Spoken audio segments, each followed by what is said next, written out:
मैं हाथ में किताब लिए अपने कमरे में टहल रहा था। रात गहरी होती जा रही थी और मेरे एग्जाम नज़दीक थे, इसलिए नींद आंखों से कोसों दूर थी।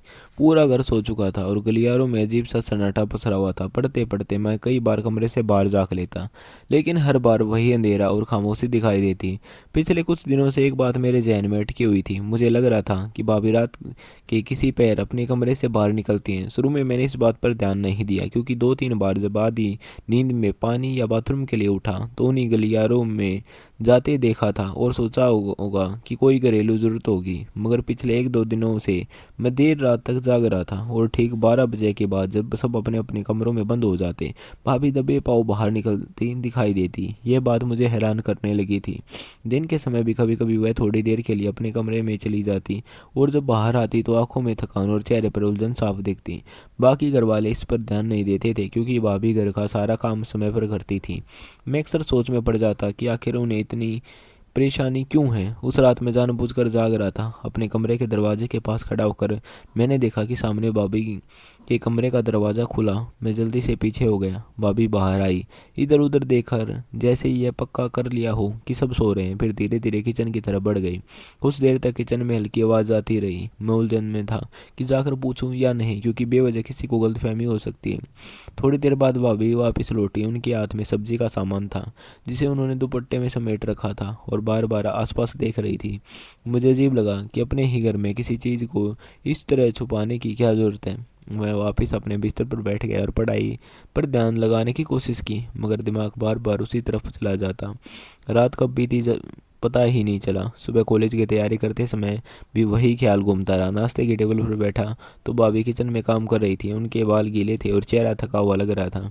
मैं अनजाने में उन्हें देखता रहा। तभी मेरी बहन ने टोक दिया कि आजकल मेरा ध्यान कहीं और ही रहता है। मैं जेब कर चुप हो गया। बहनें यूनिवर्सिटी चली गई और माँ दवा लेकर अपने कमरे में बैठ गई। भाभी काम में लगी रही। माँ की आवाज़ पर भाभी घबरा कर आई और जल्दी से दुपट्टा ठीक कर लिया। यह सब देख मेरे मन में सवाल और बढ़ गए। अगली रात फिर वही हुआ। भाभी चुपचाप किचन गई और वापस अपने कमरे में चली गई। इस बार उनके कमरे का दरवाज़ा पूरी तरह बंद नहीं हुआ। अंदर से धीमी आवाज़ें आ रही थी। मैं परेशान हो गया और दरवाजे के पास खड़ा रहा।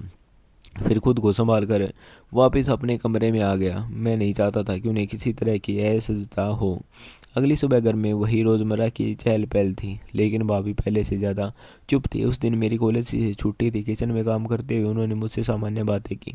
मैंने हिम्मत करके भाई का जिक्र किया और पूछा कि क्या उन्हें उनकी याद आती है। ये सुनते उनकी आंखें भर आई। उन्होंने कहा कि पति के बिना रहना आसान नहीं होता और कई बार मजबूरी इंसान को अंदर से तोड़ देती है। उनकी बातों में मुझे एहसास हुआ कि शायद मैं हालातों को समझ नहीं पा रहा था, मगर मैंने बस इतना कहा कि अगर किसी भी तरह की मदद चाहिए तो वो बेझिझक कह सकती हैं। उन्होंने मुस्कुराकर बात बदल दी और मुझे पढ़ाई पर ध्यान देने के लिए सलाह दी। भाभी की बातें मेरे मन में देर तक गूंजती रही। उस दिन के बाद मैं उन्हें पहले से ज़्यादा गौर से देखने लगा, लेकिन अब मेरी नज़र में जिज्ञासा के साथ एक तरह की चिंता भी शामिल थी। रात होते ही घर फिर से उसी खामोशी में डूब जाता और मैं किताब लेकर अपने कमरे में बैठ जाता।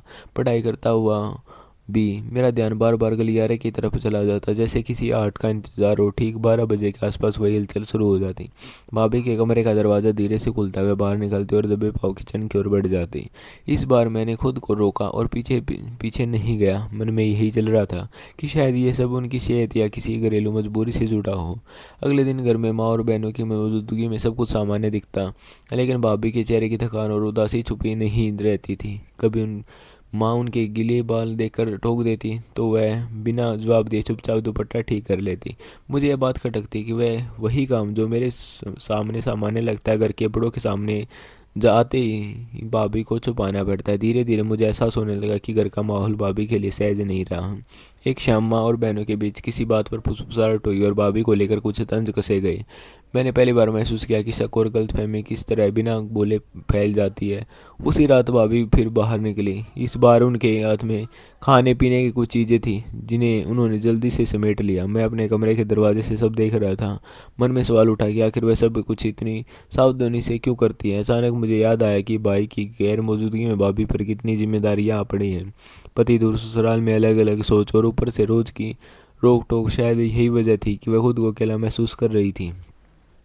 अगली सुबह मैं जल्दी उठा। किचन में भाभी अकेली काम कर रही थी। मैंने हल्के से पूछा, क्या उन्हें किसी चीज़ की ज़रूरत है? उन्होंने मुस्कुराकर मना कर दिया, लेकिन उस मुस्कान में थकान साफ झलक रही थी।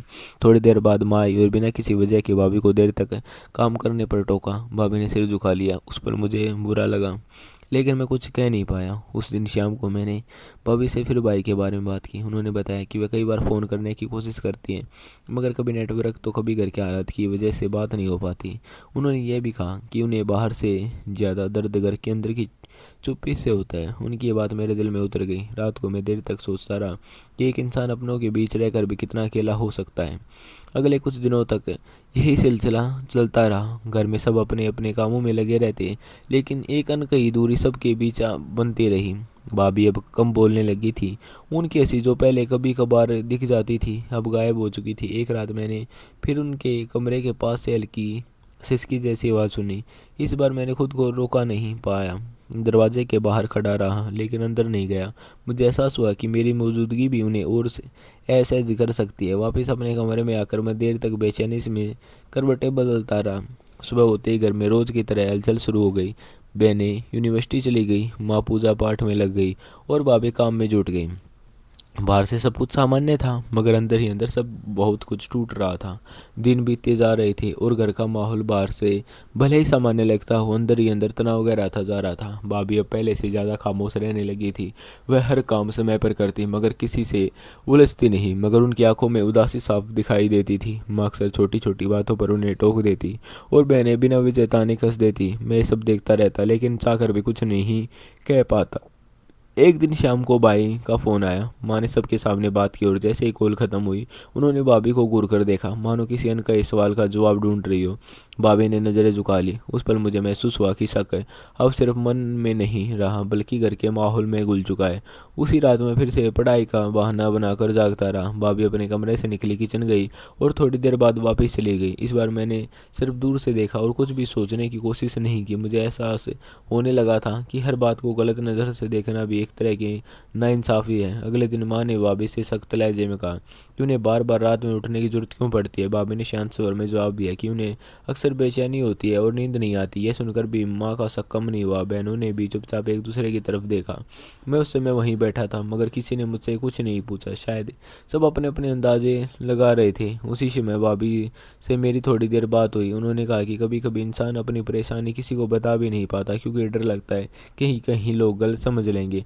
उनकी ये बात मेरे दिल में बैठ गई। मुझे लगा कि शायद यही वजह है कि वह सब कुछ अपने अंदर ही दबाए रखती हैं। रात को मैं देर तक सोचता रहा कि अगर घर में भरोसा होता तो हालत इतने बिगड़ते ही नहीं। कुछ दिनों बाद माँ ने अचानक नियम बना दिया कि रात को कोई भी किचन नहीं जाएगा और सब अपने कमरे में ही रहेंगे। ये बात सीधे तौर पर भाभी के लिए कही गई थी। भाभी ने बिना बहस के हामी भर दी, लेकिन उसके बाद उनकी तबीयत और बिगड़ने लगी। चेहरे पर थकान बढ़ गई और वह जल्दी चिढ़ने लगी।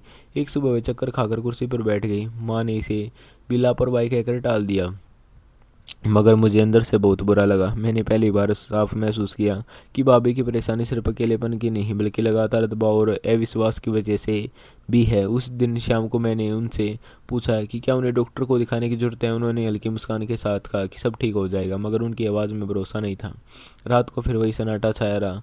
मैं किताब लिए बैठा था, लेकिन एक शब्द भी समझ में नहीं आ रहा था। घर में सब कुछ जैसे थम सा गया था। माँ द्वारा बनाए गए नियमों के बाद घर का माहौल और सख्त हो गया था। हर कोई समय से अपने कमरे में चला जाता और गलियारों उसमें पहले से ज़्यादा सन्नाटा रहने लगा। भाभी ने बिना कोई सवाल किए इन बातों को मान लिया, मगर उनकी चुप्पी अब और भारी लगने लगी थी। दिन भर काम में लगी रहने के बाद भी उनके चेहरे पर सुकून नहीं दिखता। कई बार मैं उन्हें खिड़की के पास खड़े होकर बाहर देखते हुए पाता, जैसे किसी अपने का इंतजार कर रही हो। एक दिन बहनों के बीच फिर फुसफुसाहट हुई। बातों का रुख बार बार भाभी की तरफ जाता और मुझे साफ सब महसूस होता कि शक अब आदत बनता जा रहा है। उसी शाम माँ ने भाभी को अकेले में कुछ सख्त बातें कही। आवाज़ धीमी थी, लेकिन लहजा कठोर। भाभी ने कुछ नहीं कहा, बस सिर झुकाकर सब सुनती रही। उसके बाद से वह और ज़्यादा कम बोलने लगी। रात को मुझे फिर से उनकी बेचैनी महसूस हुई। वह नींद में न आने की शिकायत करती, मगर किसी को परेशान नहीं करना चाहती थी।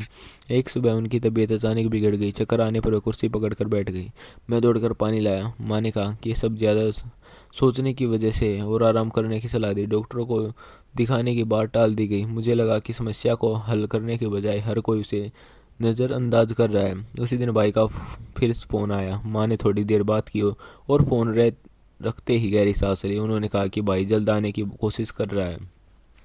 ये सुनकर भाभी की आंखों में हल्की सी उम्मीद चमकी, मगर वह जल्दी ही खुद को संभाल गई। अगले कुछ दिन इसी उम्मीद और डर के बीच बीते। घर में हर कदम सोच समझ कर रखा जाने लगा। कोई खुलकर हंसता नहीं था। बहनें भी अब पहले जैसी सहज नहीं रही थी। एक रात माँ ने मुझे अलग से बुलाकर कहा कि घर की इज्जत का ध्यान रखना सबकी जिम्मेदारी है। उनका इशारा साफ था, मगर उन्होंने सीधे कुछ नहीं कहा। मैंने भी सिर हिलाकर बात खत्म कर दी। मुझे एहसास हुआ कि बिना किसी ठोस बात के ही रिश्तों पर सवाल खड़े किए जा रहे हैं।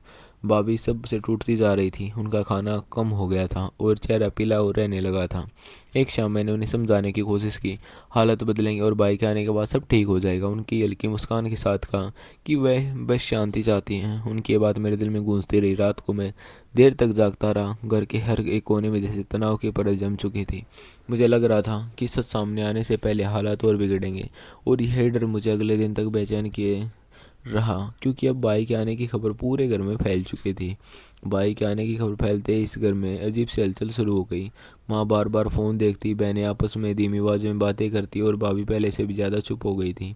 ऐसा लग रहा था जैसे हर कोई आने वाले दिन के लिए खुद को तैयार कर रहा हो, लेकिन किसी के पास शब्द नहीं थे। भाभी ज़्यादातर समय अपने कमरे में रहती, बाहर आती तो काम निपटाकर फिर वापस चली जाती। उनके चेहरे पर थकान और चिंता साफ दिखती थी। एक शाम मैंने देखा कि वह खिड़की के पास खड़ी बाहर अंधेरे में देख रही थी। मैंने उनसे हल्के से पूछा कि क्या सब ठीक है। उन्होंने बिना मेरी तरफ देखे कहा कि कभी कभी इंसान अपने ही घर में खुद को पराया महसूस करने लगता है। उनकी आवाज़ में ऐसा दर्द था कि मैं कुछ कह नहीं पाया। अगले दिन माँ ने घर की साफ सफाई ज़्यादा ही सख्ती से शुरू करवा दी, जैसे कोई खास मेहमान आने वाला हो। बहनों ने भी अपनी अपनी जिम्मेदारियाँ संभाल ली। भाभी बिना शिकायत सब करते रहे, मगर अब उनके हाथ कांपने लगे थे। उसी रात माँ ने फिर से नियम दोहराए कि किसी तरह की बातें बाहर नहीं जानी चाहिए और सबको संभल कर रहना है। मुझे समझ आ गया कि माँ के मन में बहुत कुछ चल रहा है। भाई के आने से पहले वह किसी भी तरह की बदनामी से डर रही थी। अगले दिन सुबह भाभी की तबीयत फिर बिगड़ गई। इस बार वह काफ़ी देर तक उठ नहीं पाई। मैंने माँ से कहा कि डॉक्टर को दिखाना चाहिए, लेकिन माँ ने कहा कि अभी घर में माहौल ख़राब नहीं करना है, भाई आने के बाद देखा जाएगा। ये सुनकर मुझे गुस्सा आया, मगर मैंने बहुत को रोका। भाभी ने मेरी तरफ देखा और इशारे से मना कर दिया कि मैं कुछ न कहूँ। दोपहर को भाई का फ़ोन आया कि वह रात तक पहुँच जाएंगे। ये सुनते ही माँ ने रात की सांस ली। बहनों के चेहरे पर उत्सुकता आ गई और भाभी एक पल के लिए जैसे सन रह गई। शाम होते होते घर में तनाव और बढ़ गया। हर आवाज़ में सब चौंक जाते। रात को दरवाजे के खुलने की आवाज़ आई तो सब बाहर निकल आए। भाई थका हुआ था, लेकिन आंखों में घर को देखने की बेचैनी साफ थी। माँ ने बिना देर किए उन्हें अंदर बुला लिया। भाभी दूर खड़ी रही। भाई ने उन्हें देखा तो ठिठक गया। कुछ पल दोनों एक दूसरे को देखते रहे, जैसे बहुत कुछ कहना चाहते हो, मगर शब्द नहीं मिल रहे थे। माँ ने तुरंत बात संभालते हुए कहा, भाई को कमरे में ले जाकर बैठा दिया। अंदर से आवाज़ें आ रही थी, कभी ऊंची कभी धीमी। बहनें दरवाजे के पास खड़े रही। भाभी चुपचाप अपने कमरे में चली गई। मुझे लगा कि असली बात अभी सामने आनी बाकी है। देर रात तक बातचीत चलती रही। सुबह होते ही घर का माहौल भारी हो गया था। ऐसा लग रहा था जिसे रात की अधूरी बातें अब सामने आने वाली हों। माँ जल्दी उठकर रसोई में चली गई। बहनें भी बिना बोले अपने अपने काम में लग गई और भाभी चुपचाप अब कमरे से निकलकर बैठ गई। भाई बाहर आया तो उसके चेहरे पर थकान के साथ साथ चिंता भी साफ दिख रही थी। उसने सबको एक नज़र देखा और फिर माँ से कहा कि वह सब कुछ साफ साफ जानना चाहता है। माँ ने बिना देर किए अपनी सारी शंकाएं और डर गिनाने शुरू कर दिए। उन्होंने कहा कि घर में कुछ समय से बातें ठीक नहीं लग रही थी और उन्हें बदनामी का डर था। बहनों ने भी अपनी अपनी बातें जोड़ दी। भाई सब सुनता रहा, बीच में कुछ नहीं बोला। फिर उसने भाभी की तरफ देखा और उनसे पूछा कि क्या वह कुछ कहना चाहती है। भाभी की आंखें भर आई, मगर उन्होंने खुद को संभालते हुए कहा कि उन्होंने कभी किसी की इज्जत या भरोसे को ठेस नहीं पहुंचाई। उन्होंने बताया कि उन्हें कुछ समय से स्वास्थ्य से जुड़ी परेशानी है, बेचैनी और कमजोरी रहती है, इसलिए कई बार रात में उठना पड़ता था। घर के नियमों और डर की वजह से वो खुलकर कुछ कह नहीं पाई। उन्होंने यह भी कहा कि उन्हें सबसे ज़्यादा तकलीफ इस बात की हुई कि बिना पूछे ही उन पर शक किया गया। ये सुनकर भाई का चेहरा बदल गया। उसने माँ की तरफ देखकर कहा कि अगर किसी को परेशानी हो तो समझने की कोशिश करनी चाहिए, न कि अंदाजों के सहारे फैसले करना चाहिए। फिर उसने मेरी तरफ देखा और पूछा कि मैंने क्या देखा और क्या समझा? मैंने साफ शब्दों में कहा कि मैंने सिर्फ भाभी की बेचैनी और अकेलापन देखा है, कोई गलत बात नहीं है। ये सुनकर कमरे में कुछ पल के लिए खामोशी छा गई। माँ की आवाज़ धीमी हो गई और बहनें एक दूसरे की तरफ देखने लगी। भाई ने गहरी सांस लेकर कहा कि उसने दूर रहकर घर की जिम्मेदारी निभाई, मगर इसका मतलब यह नहीं कि उसकी गैर मौजूदगी में किसी पर उंगली उठाई जाए। उसने साफ कर दिया कि अब आगे से किसी भी तरह की गलतफहमी को जगह नहीं दी जाएगी। भाभी की आंखों से आंसू बहने लगे, लेकिन इस बार उनमें डर नहीं बल्कि राहत थी। माँ कुछ कहना चाहती थी मगर शब्द नहीं मिले। बहनों के चेहरे पर भी पछतावे के भाव थे। उस बातचीत के बाद घर में धीरे धीरे बदलाव आने लगा। माँ कुछ दिनों तक चुप रही, शायद अपने शब्दों और शक पर खुद ही विचार कर रही हो। बहनें भी पहले जैसी नहीं रही, उनके व्यवहार में संकोच और अपराध बोध साफ दिखाई देता था। भाई ने भाभी का हाथ थाम कर भरोसा दिलाया कि अब उन्हें अकेला नहीं छोड़ेंगे और उनकी सेहत व इज्जत दोनों को की जिम्मेदारी खुद उठाएंगे। उसने साफ कहा कि घर परिवार का मतलब सिर्फ नियम और डर नहीं होता, बल्कि एक दूसरे को समझना और सहारा देना भी होता है। भाभी के चेहरे पर लंबे समय बाद सुकून दिखा। वह अब खुलकर बातें करने लगी और डॉक्टर को दिखाने के बाद उनकी परेशानी का सही इलाज भी शुरू हो गया। घर का माहौल जो पहले बोझिल रहता था अब थोड़ा हल्का होने लगा। माँ ने एक दिन खुद भाभी से बैठकर बात की और पहली बार माना कि डर और समाज के ख्यालों में उन्होंने इंसानियत को पीछे छोड़ दिया था।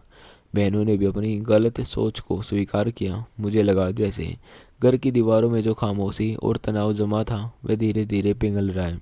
भाई ने तय किया कि अब वह कहीं बाहर नहीं जाएगा और यहीं रहकर काम संभालेगा। यह फैसला सुनकर भाभी की आंखें भर आई, मगर इस बार वह आंसू खुशी के थे। मैंने भी राहत की सांस ली, क्योंकि मेरे मन पर जो बोझ था वह अब उतर चुका था।